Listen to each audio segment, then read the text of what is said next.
This video shows how to color and mount a touch drawing.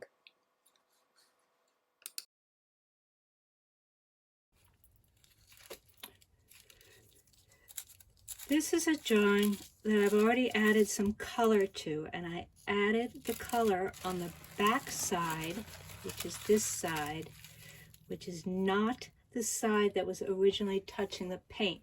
And I used these. I used Prismacolor because it goes on really quickly, and I just added a bunch of color to it. And my plan is to mount it this way and see what pops through. I chose this drawing because I really didn't feel that attached to it. Sometimes when I do coloring and mounting, I choose a drawing that I want to spend more time with and want to see what else the drawing has to say to me. But sometimes I just like to work very quickly and very intuitively. I'm going to mount this drawing on this piece of paper, and I've already added a bunch of colored tissue paper right here, and I used the adhesive, the same adhesive that I'm going to use to mount the drawing, to stick the tissue paper on. And it's almost dry, so I'm getting ready to mount it. So it's going to go about here. And if I wanted to be really precise about where I'm going to place this, I would put a couple of little pencil marks, which I think I will do. I'm going to do that. I'm going to grab a pencil, and I'll put a couple of little pencil marks just right up here so I know kind of where I want to place the drawing. But I try not to be too fussy about it. So in order to mount it and have it come out smooth, I'm moving that out of the way for a minute because it's still a little wet. And I use this tube. This is the way I'm going to mount it. So I'm going to roll this right up onto this tube. It's just an old piece of mailing tube or anything. You don't want it to be too flimsy. You want it to roll up nice and tight. So, okay. You take your time with this. Put it off to the side. Make sure it doesn't unroll while I'm getting ready. So then this is back. And I'm about to spread this adhesive all over it. This is Mod Podge. There it is. That's what I use. I use it right from the container, but I do keep some water, and I dip my brush in the water, and then I spread this all over really thickly and really quickly. I have to be a little bit careful around this tissue paper because I just put it on. I could have waited for it to dry a bit more, but sometimes I get impatient, especially when I'm working intuitively. I really like to work very fast and just do things. So I'm being a little bit careful, just kind of like popping it on, but making sure I'm putting it on pretty thick and working fast because it dries fast. It really does. All over. It's important to really get it all over.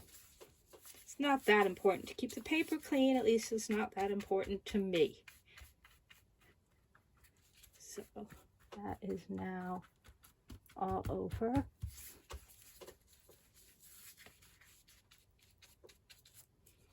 And the other thing I have ready is a piece of blank tissue paper, because I'm going to need that in just a minute.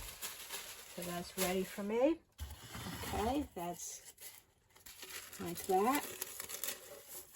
And now I'm going to place this kind of where I put that little mark. But once it's down, and I unroll it, trying to prevent any weird wrinkles from happening, although sometimes they do.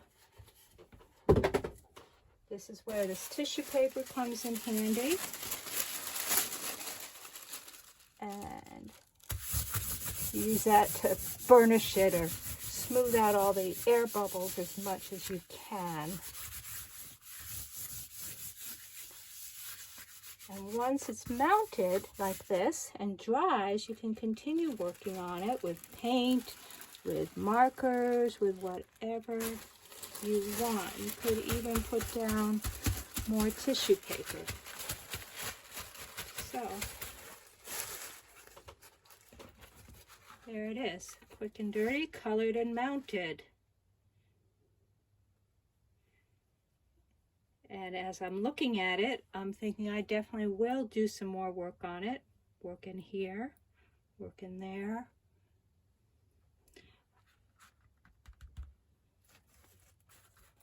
I might even put some of the, oh, you know what? I might do some of that right now. I have some more of these pieces of tissue paper laying about, and I'm just kind of feeling the urge to add more. So that's what I'm gonna do.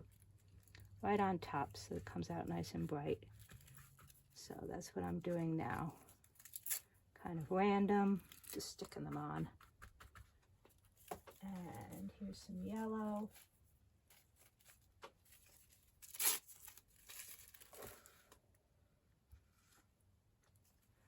Yep, on it goes.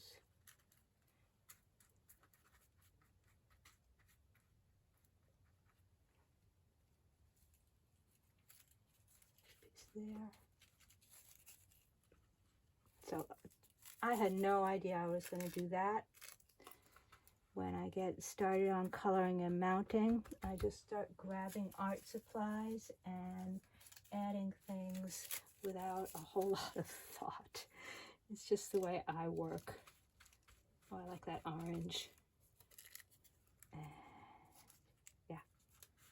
And I'm not liking that big piece right there, so I'm going to break it up a little with another color, probably something dark red laying about.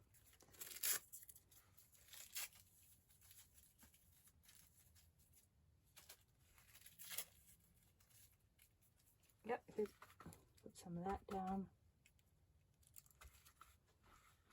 Oh, I already feel myself starting to think too much, so let's just turn off the thoughts in my head and keep sticking pieces of paper on. I'll stick one over here. And here's a yellow one.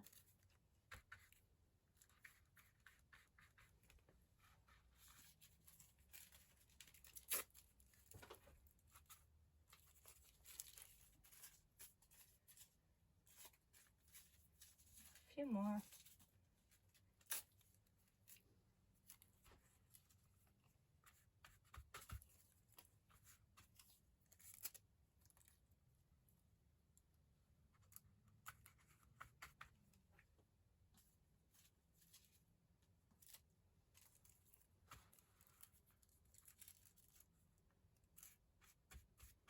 Okay, now it is very wet.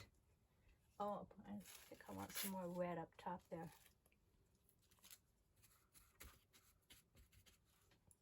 Okay, definitely want some more orange. Here's some. Yeah, the orange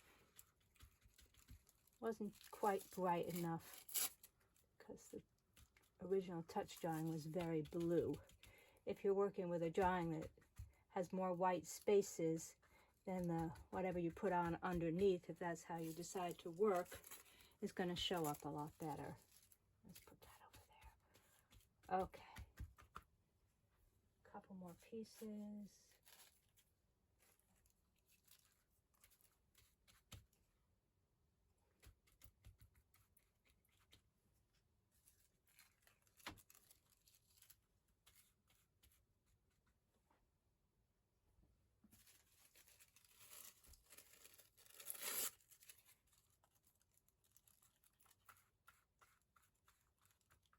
Okay, I think I'm going to stop there until it dries off, and then I might continue to work on it.